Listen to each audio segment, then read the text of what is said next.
The following podcast contains spoilers and words that my mother would prefer I did not say. We watch the thing. We watch the thing. Hello, dear listeners. If you haven't forgotten who we are, it's been a while, but we're back. We're back. It's me, Dave. It has been a while. And it's him, Billy. How are you, mate? I'm good, mate. How was your jaunt across the globe? Oh, fucking paradise. 10 days on the sand. I bet. It was hot as fuck, but cheap cocktails, cheap accommodations. It was seriously about the best 2 weeks of my life. I can't wait to go back. Nice. Big shout out to some of our listeners who were there with me. I know Ian and Paul are probably listening if they're back on deck. So Thank you guys. Amazing time. I'll see you there next year. It's a shame that it was, the worst 2 weeks in some of our listeners' lives because they didn't have us in their ears. I know. Because for the first time in 6 years, we missed putting the show out for a week. And that's my fault. I had planned to try get something out, but geez, life got busy. It would have been just like those early weeks of COVID lockdown where people were just sitting in the dark at home, not knowing what to do. Yeah, but we're here. We're back. We're in their ears, which is fun, and we got some fun stuff coming up. Yeah. I think this week's going to be fun. We've got some good plans, and we're going to be recording a Patreon bonus this evening as well on what else we've been watching, and including a movie that you told me was one of the worst movies you've seen recently, Mario Brothers. Jesus, that was a disappointment. I'm sorry, Anya. It's not your fault. Well, let's get into this then, because this week we're talking some guilty pleasure comedy films, which was an idea that you threw up. When you came up with this, was there a film that you had specifically in mind, apart from assuming that Tommy Boy would make my list? Not really. There were a few that sort of popped into my mind. One of which I think is on my list, but the others that were sort of bobbing around in my subconscious at the time didn't end up making the cut for a top five because other things occurred to me. But this is like top five hills we're dying on. I've found this list so hard to make. Well, you've got a bigger pool to draw from. Well, yeah, that's true. But this is exactly the problem with it. I genuinely love so many movies. And that's the thing, isn't it? I was like, well, what makes it guilty pleasure? Because I genuinely think these films are good. I don't honestly feel guilty about anything on the list that I like. It's more things that I know other people roll their eyes at. Deep down, I personally think they're wrong because I think these films are fucking amazing. I ran one of the movies past Noosk and I was like, I don't think that can make the list though. And she was like, why? I was like, well, because it's too good. And she's like, no. It's really not. No, that movie's not good. There's one that would probably be number 6 on my list that I know I am really in the minority on. Even you would question, because I know you think this film is absolute shit.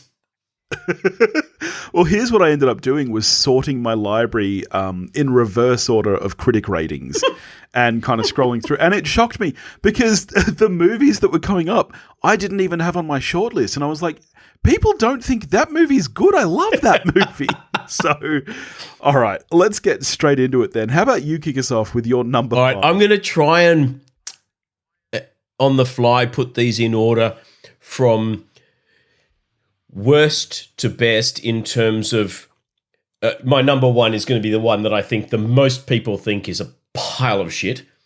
My number 5 will be the one that I think people will go, it's all right, but really? I've gone pretty similar with my list. All right, so my number 5, and what I think is probably the most popular of these films, is 4 Rooms. 4 Rooms. I've not seen this movie. It is an anthology film with 4 different directors. It's Tarantino, Robert Rodriguez, Alison Anders, and I think it's Alexander Rockwell.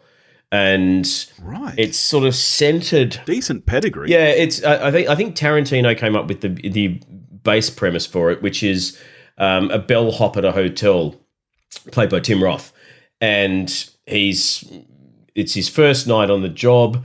He gets sort of handed the keys. The old bellhop retires, and his boss, which is Marissa Tomei, who's off at a party stoned, and he keeps sort of calling her through the night as she's sort of increasingly drunker and more wasted to query various shenanigans that go on.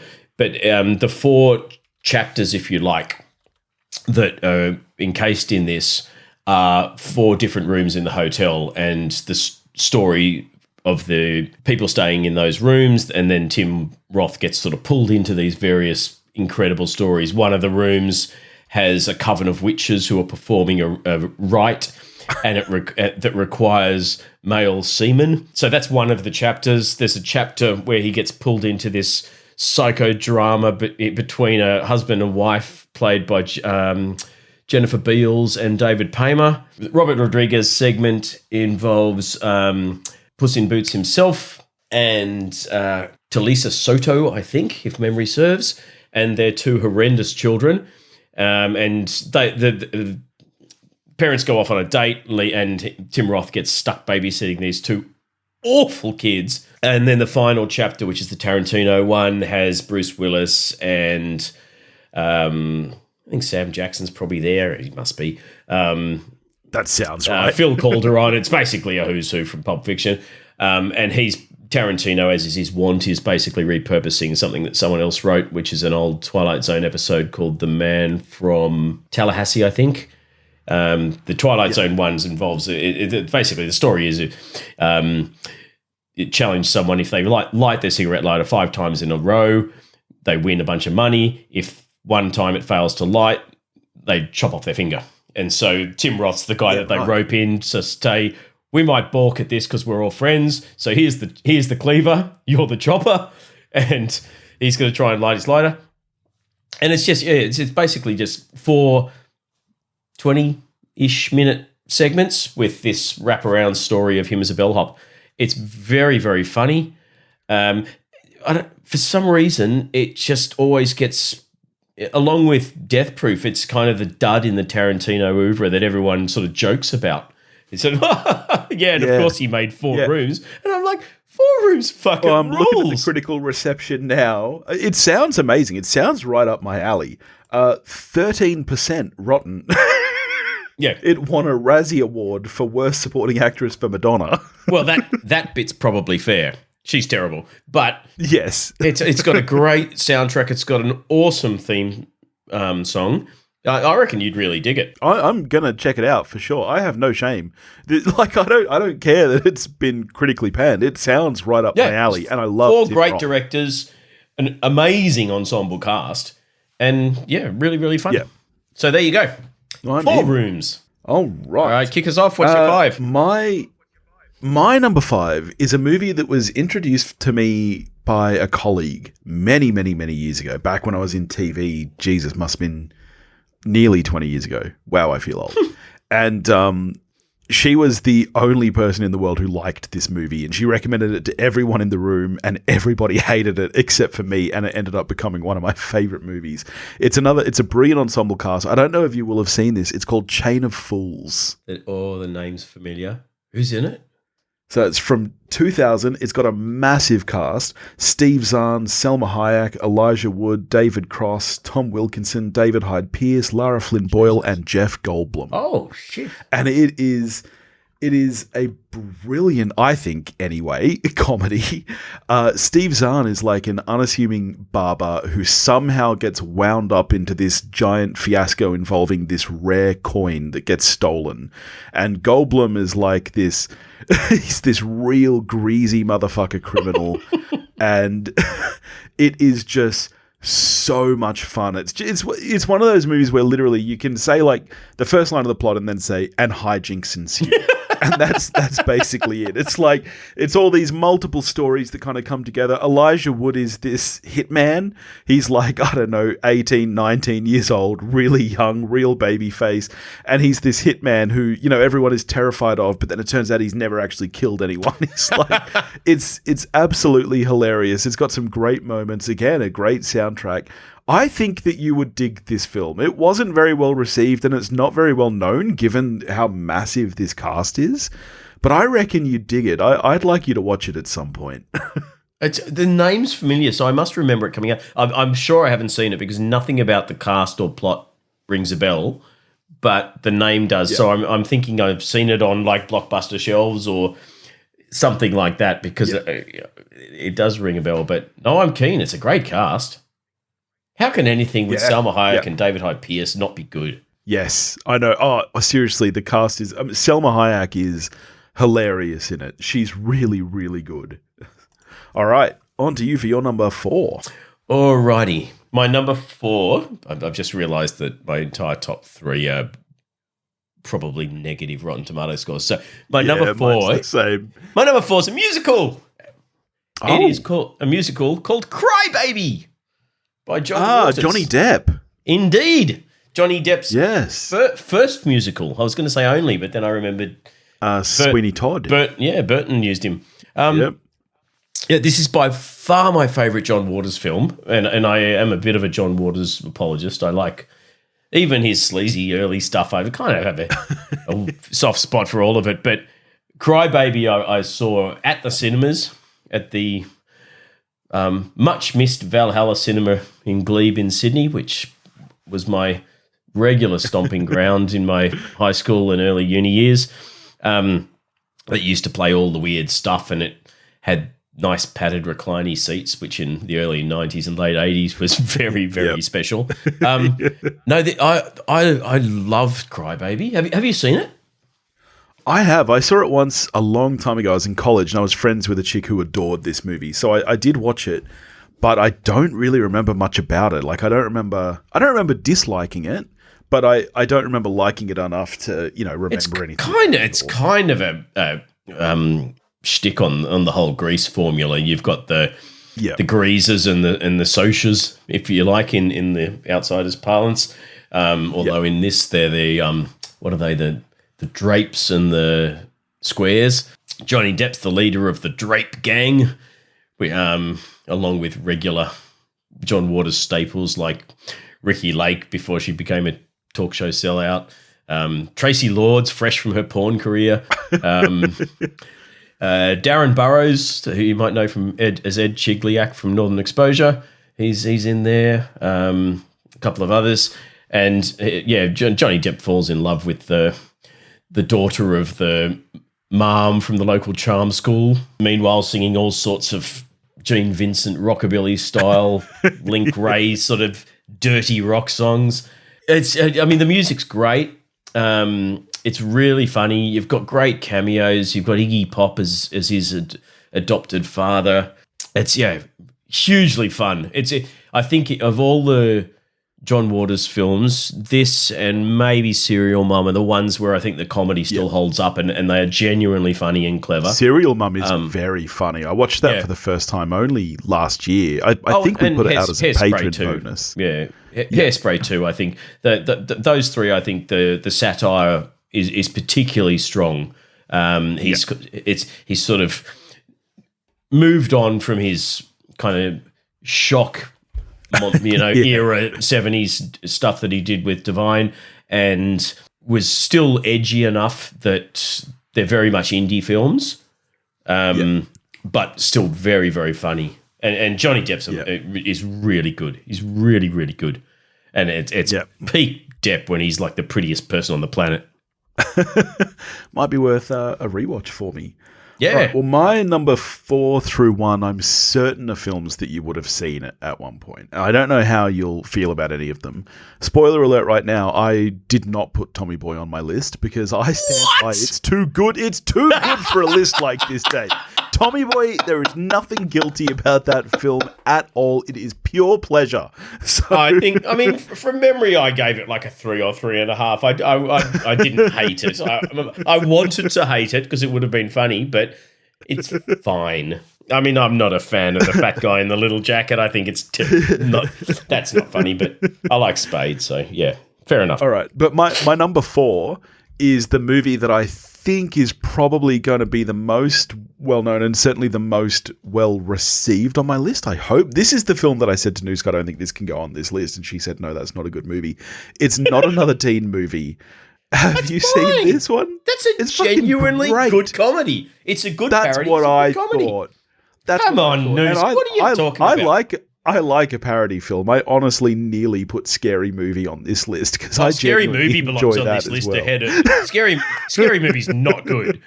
I mean, But the not first another one's teen moderately movie. funny, but not another teen movie is a genuinely Absolutely good parody. brilliant. Yeah. I think so too, and I think especially if you are a John Hughes fan or a fan of those kind of There original is early so much in that teen film that- movies, there's so many homages. It is absolutely just it is the one movie I think that makes me laugh hysterically from start to finish, even after I've seen it so many times. There aren't that many movies that like actually make me laugh out loud. Like even comedies that I love, I tend to just kind of laugh on the inside. This movie gets me going, and I can't. It's the same as when I watch like Auntie Donna. There's no reason why I should be laughing. Half the stuff they do is just flat out stupid, but it just makes. Have you been watching that show? You got to check out Coffee Cafe. It's so fucking funny. What's that? It's their new series on ABC, Auntie Donna's Coffee Cafe. And they've kind of combined, this is getting so off topic, but they've kind of combined what they were doing with, Big Ol' House of Fun. They've combined that with a more traditional sitcom. So, the three of them run and own a Melbourne cafe, and it's about them running this cafe, but with, of course, their typical surreal Monty Python-esque kind of sketch comedy thrown. It's absolutely hilarious. You've got to check it out. I maintain Auntie Donna's Big Ol' House of Fun is this generation's young ones. It's the same formula and style. Very similar in style, yeah. They're clearly very inspired by that British kind of surrealist humour. Yeah. Yeah. But it's back on track, though. Not another teen movie. You were talking about a movie that doesn't belong on this list. It's a genuinely clever parody. Well, that's all right. With Captain America in it. When we get to the end, I'll go through my honourable mentions because I've got a plenty, and I'm sure you'll mock me for all of them. But I think not another teen movie is. Yeah, I think this movie is knockout funny from start to finish. I love it. 100% agree. I'm not going to be surprised. I don't think there's going to be much on either of our five that the other person is going to go, that's a piece of shit, because we kind of like the same stuff. I reckon my 1 and 2, you might throw the toys out of the cot. We'll see. We'll see. Alrighty. Now, my 2 and 3, I'm not sure on what order to put them. I'm one of the only humans that likes both of them. Because I know that at least one other person who might be listening likes this one, I'm going to put it at 3. The only other person that likes my other one has very dubious taste and is famous for that. So, all right, my number 3 is a film that I've loved since I was a very small person. It was produced by the father of what at the time was my best friend, and I'm talking, I would have been, maybe like 7 or 8 or something. Yeah, that's the peak time to fall in love with a lot of these movies, I reckon. And it is a musical, an Australian musical called The Pirate Movie. Have you seen this Pirate Movie? No, I've not. It is. I've seen Pirates, the adult film. I have not seen an Australian musical called The Pirate Movie. All right. So, I mean, tell me this isn't just come off the paper and scream what could possibly go wrong. This is going to be a hit. It's a modernization of Gilbert and Sullivan's The Pirates of Penzance. Right. That keeps some of the original songs, but also adds in some modern pop songs. Right. And we star well-known Shakespearean thespian Christopher Atkins, and who at the time was one of my major crushes, Christy McNichol, and a who's who of Australian TV. So Gary McDonald's in there as the head of the police. But yeah, so it's essentially it's set present day, where Christy McNichol's a nerdy girl who sort of tags along with a bunch of popular girls, and it's sort of it's like pirate festival. It's like a themed party event thing at some seaside tourist town, and So they is all it head set down. in Australia? No, it's set in a nondescript place, but you assume kind of America because the two stars are American. Yeah. So no Aussie accents rocking around.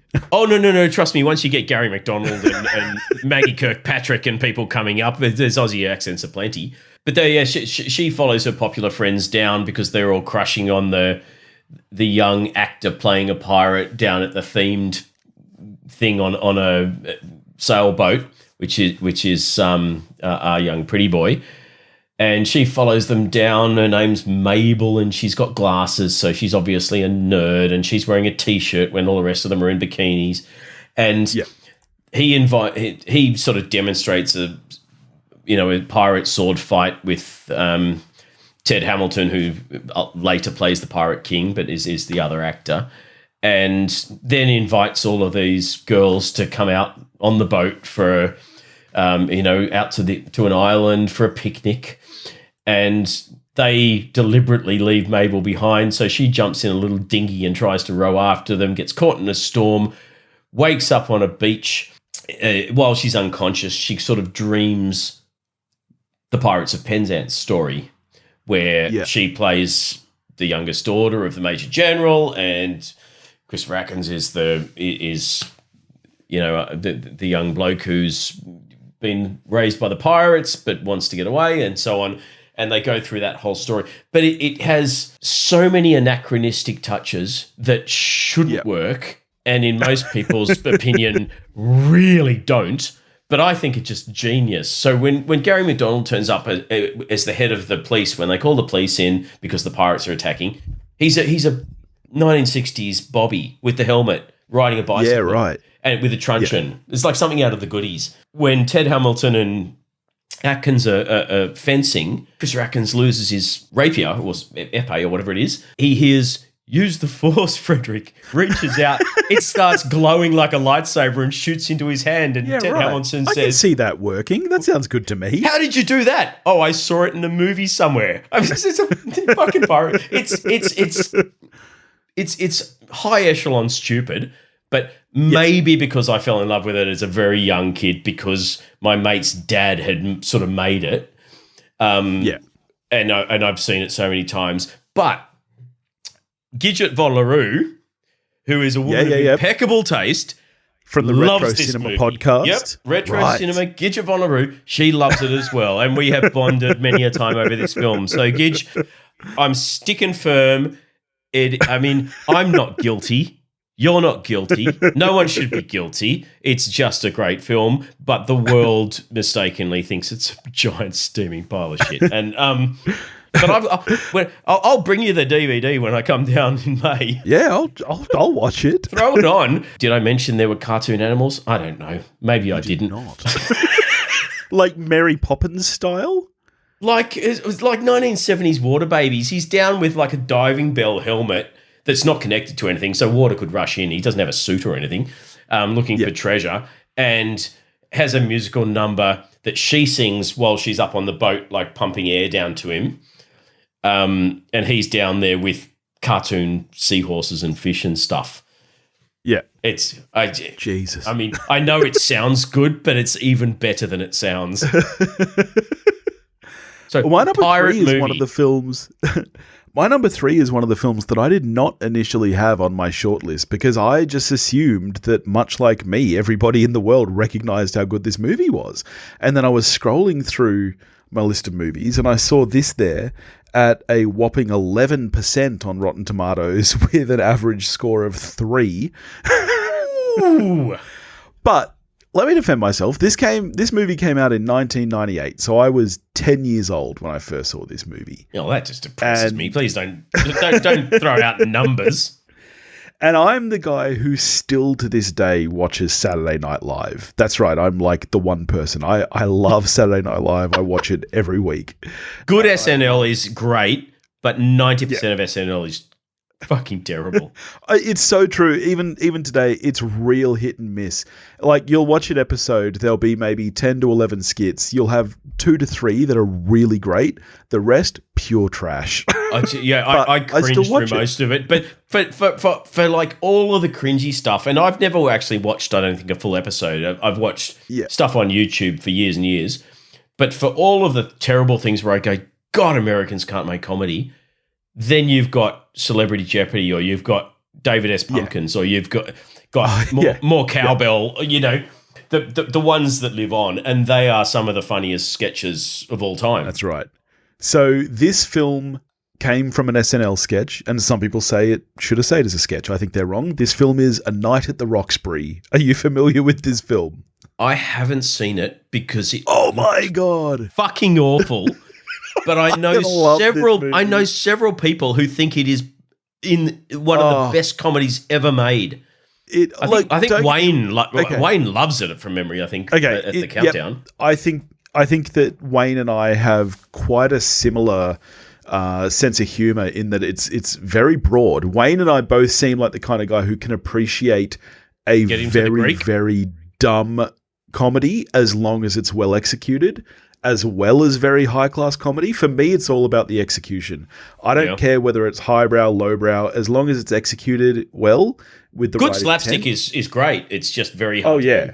Yeah. And I think that you would probably hate this movie because I just don't think it's your kind of style of comedy. It's not my bag, baby. It's not your bag, baby. Okay, well, where are you on Austin Powers? Are you on Austin Powers? Is fucking genius. All three of them are masterful comedies. Okay, yeah.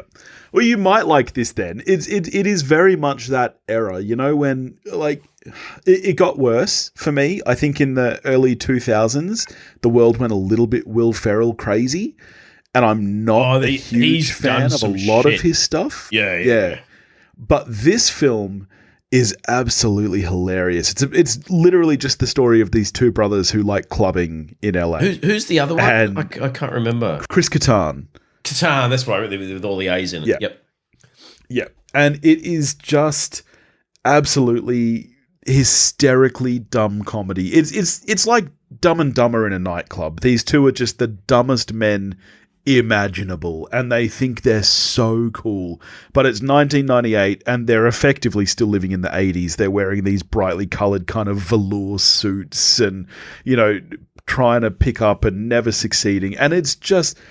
I love it. It still makes me laugh. It's really sounding like a male version of Romeo and Michelle.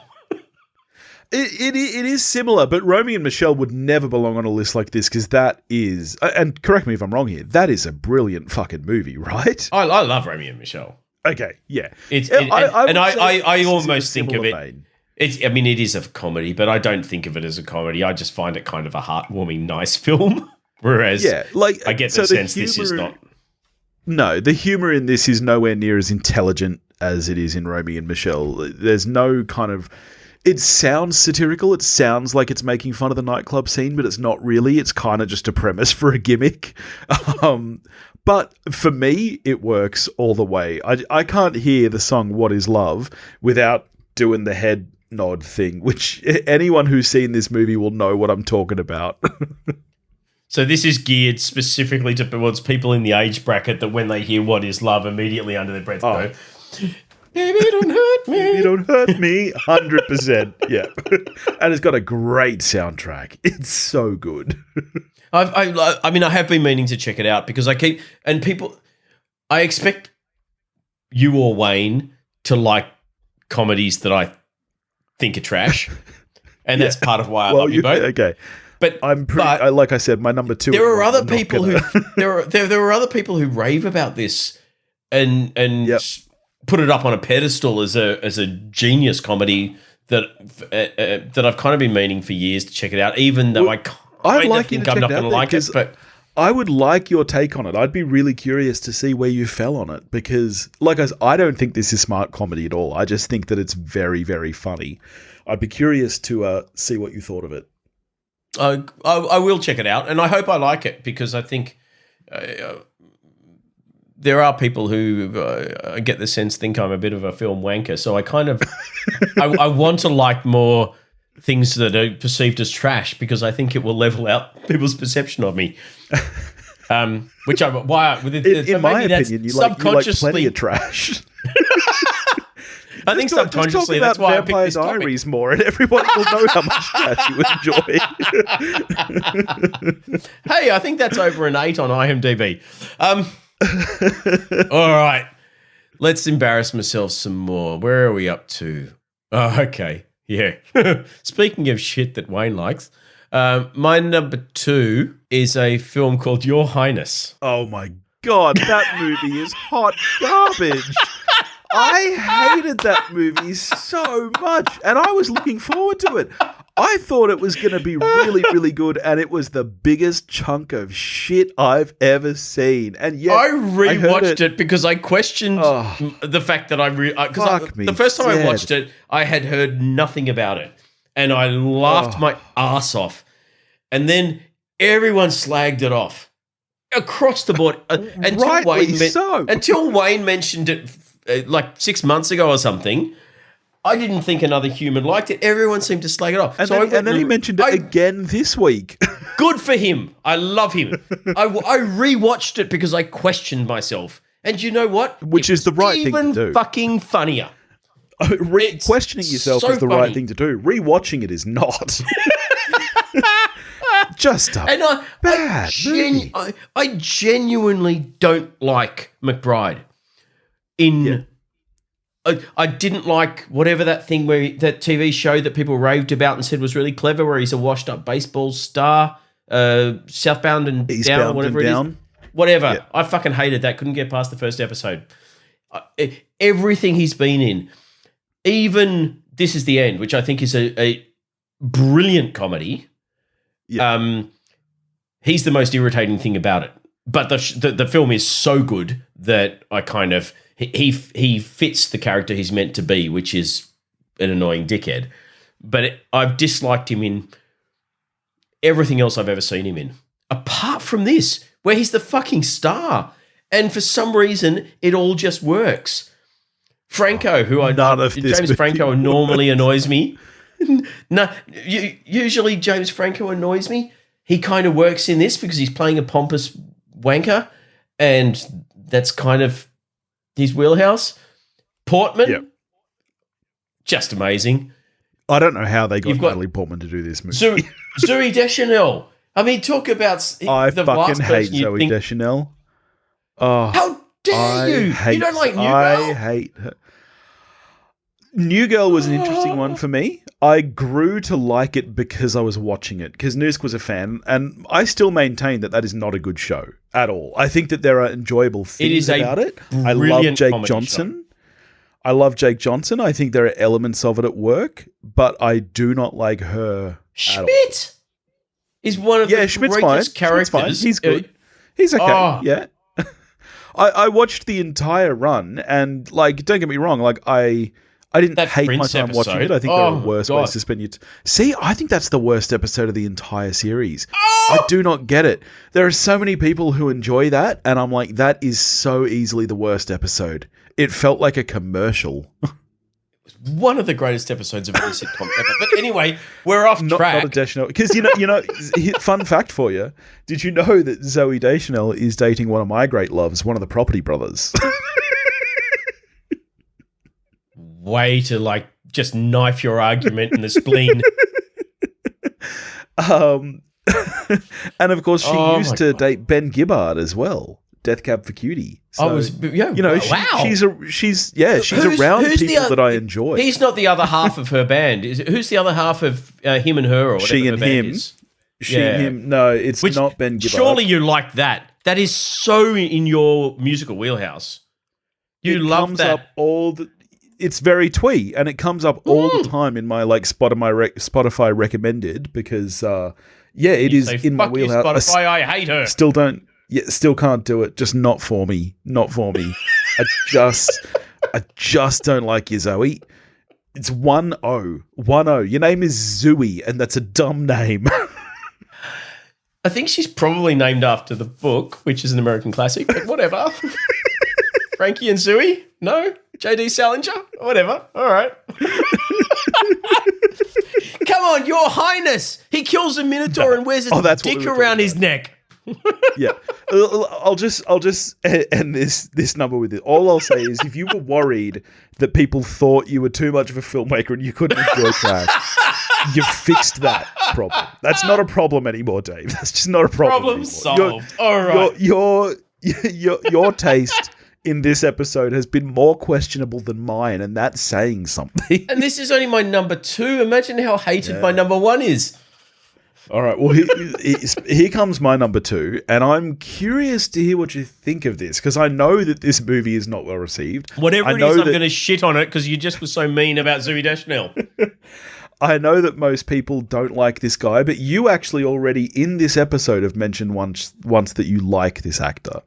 This is another SNL, as all of my favourite comedies tend to be. It's Joe Dirt.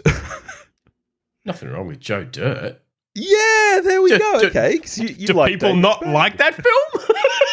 Well, you're as shocked as I was. I love Joe Dirt. I've always found She's your sister. It's even like, for me, it's the little jokes. Like when he's explaining how his facial hair just grows in redneck. He doesn't shave because it doesn't grow here or here. It just comes in like this. It's just like those little jokes. It's pronounced like Dirte. The amount of times a day I say, life's a garden, dig it, keep on keeping on. Like, honestly, I just think this movie is hands down hysterical. Even jokes like, when he thinks he's got the meteorite and it turns out it's just frozen poo. It's one of those, it reminds me of Steve Martin's The Jerk, where it's one of those kind of rags to riches stories, but just completely absurd, completely ridiculous. There's genuine heart to Joe Dirt. I haven't seen. Well, that's the thing, and I'm sure it sucks, but it's got genuine heart to it. I think so too. You've got, as an audience member, obviously he's a complete no-hoper. He's not your in. Your in is through Dennis Miller, and along with him, you start out thinking that Spade's a complete fucking useless moron. But you come to, as you hear about his story and you follow feel him, empathy for him, being like Dennis, Grand Canyon. like Dennis Miller. You start out, thinking he's an idiot and laughing at him, and you end up caring about him and wanting him to win. Yeah, and definitely. That's, I think, that what's clever about it is that you've got the Miller character there as what is he? He's like a radio DJ or something, isn't he? You're interviewing him or doing something. Like that. Yes. And you've got that in to appreciate the character without feeling like you're slumming it intellectually because you're going through Dennis Miller. Dennis Miller's not a moron. He's a clever guy. So you don't feel stupid for liking this character. And I think that's a clever angle that they took with it. Yeah. And I'm a massive David Spade fan. I think David Spade is honestly hilarious. I mean, it's no great question. Rules of Engagement was a great TV show. Oh, Just Shoot Tommy Boy's Me. not. Just Shoot Me is one of my Just Shoot Me. shows. Rules of Engagement. Tommy Boy's not the apex of his career. Let's face it. But it's pretty great. Him and Farley were a good team, man. Fat guy, little jacket, good stuff. All right, well that's my number 2, Joe Dirt. I'm glad to hear that you're not going to shit on me for it. What's your number? No. Are we up to your number 1 now? We are, and my number 1 has one of the biggest movie stars of all time in it. And as far as I'm concerned, it is his second greatest role. Yeah. He also wrote the film, which is an added kudos. I think it's the only thing he's ever written, to be honest. I'm not positive, but he plays a cat burglar who, along with his best mate, played by Danny Aiello, gets kind of roped into globe-trotting intrigue where he's being forced to steal all these things by a nefarious brother-sister supervillain duo.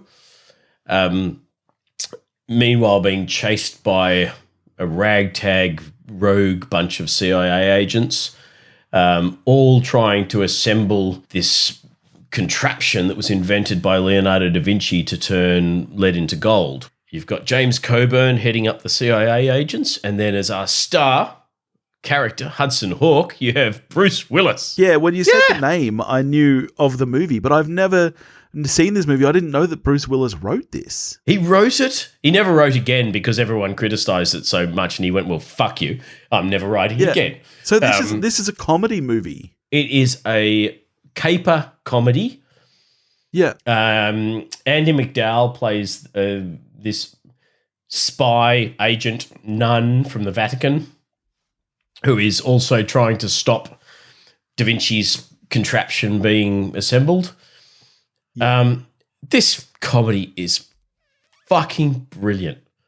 It's when I said I think it's his second best role after Die Hard, obviously, I'm not joking. I genuinely think this is the second best thing he's done in his entire career, even discounting the fact he wrote it. And I think it is one of the most original comedy films ever as well.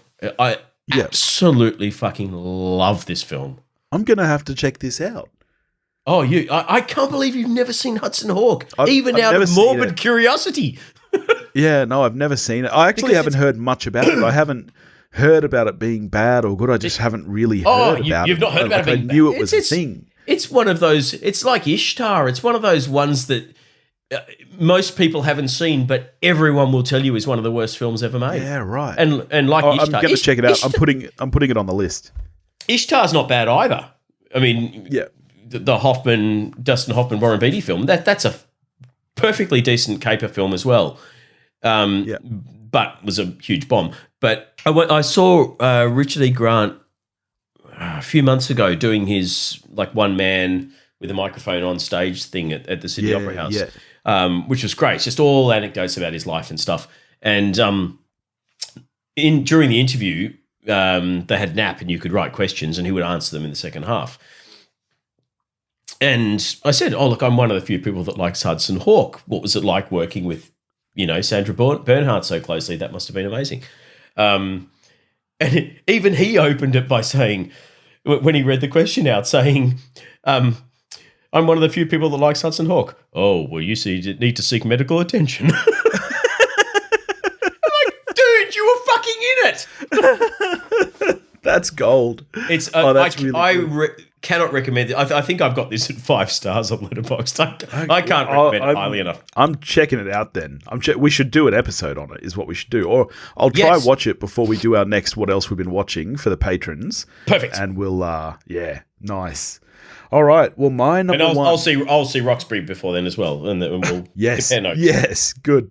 My number one, I struggled with a lot. I had about 5 or 6 films from this actor's filmography in my list. You can probably guess who it is just from that. Does he wear little jackets? No, it's not Chris Farley.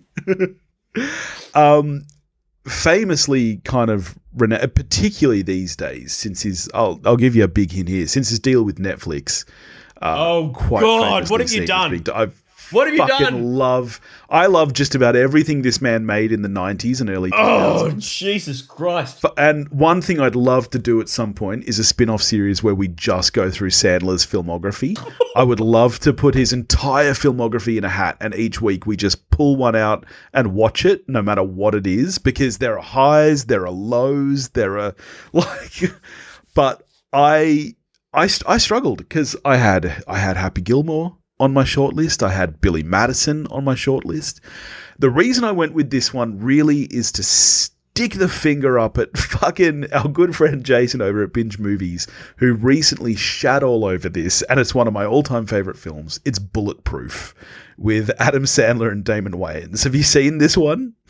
No, but fuck, Sandler and Wayans together, I can imagine. God. Exactly, right? Comedy fucking gold.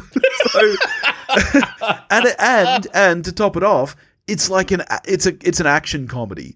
So Adam Sandler is this petty criminal, right? And his best friend, Damon Wayans, oh shit, turns out he's an undercover cop, man. Yeah, that's right. How fucked is that? Let me guess, hijinks ensue. Hijinks ensue, my friend. Hijinks ensue. Sandler discovers that his best mate is an undercover cop. His best mate, Damon Wayans, ends up getting shot in the head, right? He lives. He's fine. Don't worry about that. And then he is the one. What? He is the one who has to take custody of Sandler to try and like garner this deal with this mob boss.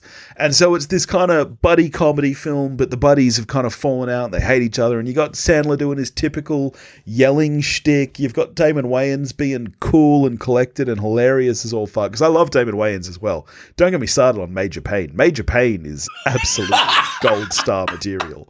But that wouldn't make this list, right? Major Payne is recognized as a good movie, isn't it? Surely Major Payne is recognised as a good movie, isn't it? I can't talk. I know in my heart of hearts that Major Payne is a good movie, and so is this. Fuck off with your whatever it is, Rotten Tomato score, 8% or something. Bulletproof is one of my all-time favourite movies, and I rewatch this so regularly, and I enjoy it every time, because again, it's got heart. You care about these characters, or I do anyway. I'm telling you, you should check it out, Bulletproof. I will try. At least you didn't put fucking Hubie Halloween or something on. I like that movie. Don't. Man. I like that movie. Don't. No. To me, that was a return. That was a return to like classic Sandler form. That was right back to the good old days of Sandler. The only film he's made that's the only film he's made that's less funny than Hubie Halloween is Uncut Gems. I dislike, and I couldn't tell you which one of those I least want to watch again. It's a coin toss. Tell me this at least. You enjoy Happy Gilmore. I need to know that. I do, but having rewatched it again last year, it's not the kind of slam dunk comedy that I used to think it was brilliant and kind of the rare kind of lightning in a bottle in his career, because I'm not a fan of Billy Madison. It annoys the piss out of me. But I thought Happy Gilmore and The Wedding Singer were kind of the two. I love The Wedding Singer. Yeah. Bits and The Wedding Singer I still love. Yeah. It's the least. It's got heart to it. It's got good music. It's got Drew being Drew's the big win, but it all works. The 80s nostalgia works. Everything works with that film. Yeah.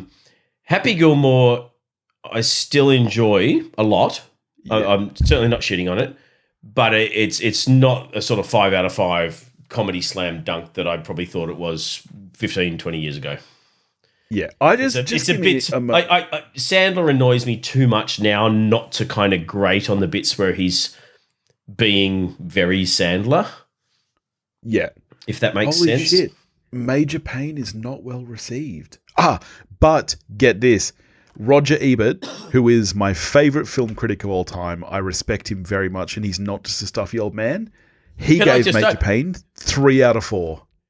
Gene Siskel's a complete twat, but Roger Ebert wrote one of my honourable mentions in this category. Yeah. Roger Ebert. There you go.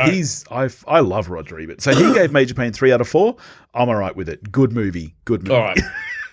All right. Do you want to run us through some of your honourable mentions? Yeah, well, speaking of Roger Ebert, he wrote one of mine, which is Beyond the Valley of the Dolls, which I absolutely fucking love. I think it's genius, and the soundtrack fucking slaps. Bugsy Malone, do you remember Bugsy Malone? Yeah. Scott Baio and Jodie Foster as kids with throwing custard pies and in a gangster movie. Yeah, Alan Parker film. And again, there's a bit of nostalgia in that because that was right when I was a young kiddie that came out. Shock Treatment I had I considered the sequel to Rocky Horror, which I deeply love, but I'm pretty sure that's got a fairly shit Rotten Tomatoes score. I had Dora and the Lost City of Gold, which I think I like that movie. Hilariously funny. Yeah. Can you say neurotoxicity? Fucking funny. What else did I have? There's a comedy horror film that I really, really enjoy called Society that was directed by Brian Yuzna with special effects by the awesomely named Screaming Mad George.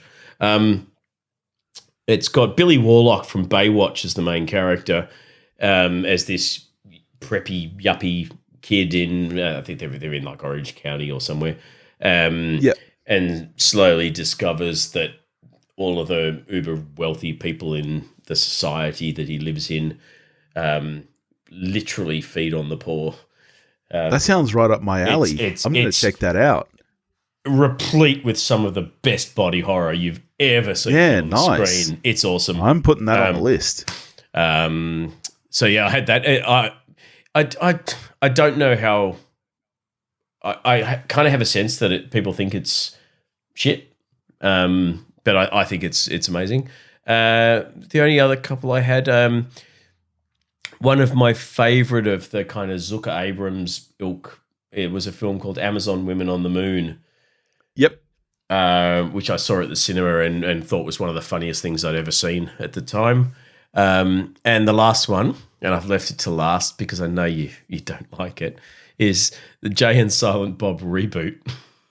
Reboot is fucking terrible. Holy shit. Okay. I went back and looked and I gave it like 3.5 or 4 on Letterboxd. And it was because I just it's literally start to finish Kevin Smith just throwing Easter eggs at his fans that no one else will get. And I loved it. I'm one of the biggest Kevin Smith fans there is, but it's not as good as Strike Back. Hated that movie. But it's not Strike a bad Back film. is genuinely good. Strike Back is a genuinely funny movie.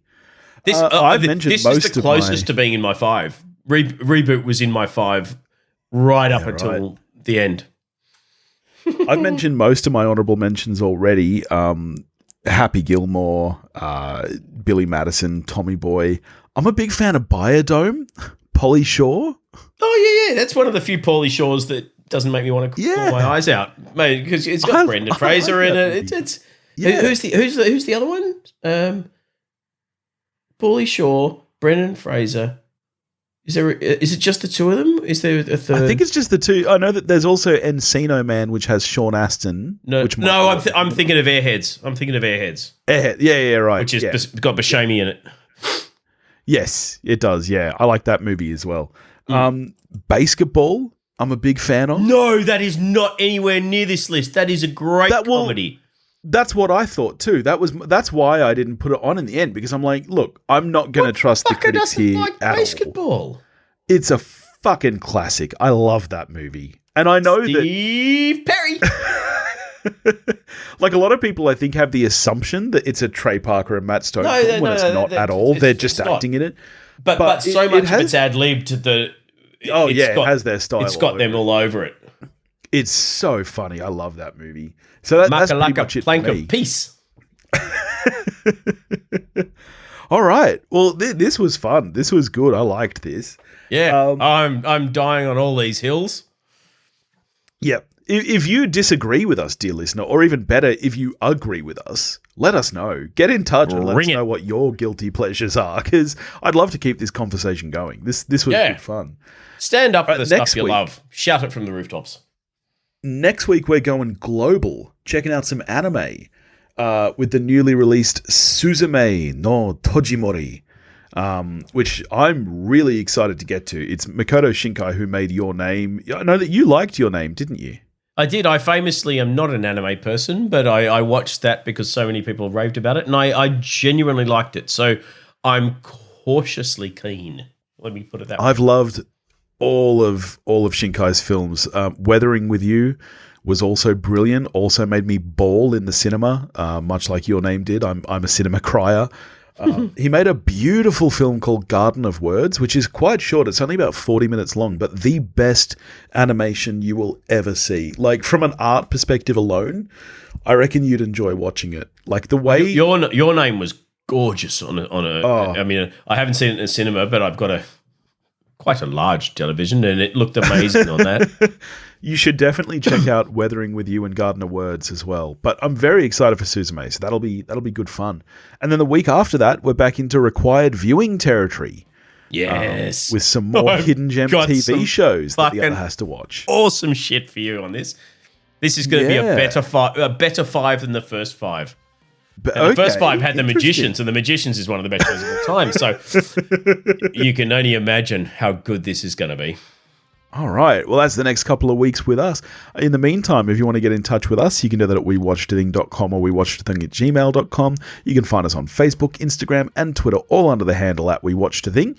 If you want to help support the show, you can do that at patreon.com/wewatchedathing, and we'll catch you next week. Yeah. And go give us a nice 5-star review. If you haven't already, we'd love that. And we'd give you a hug. We would.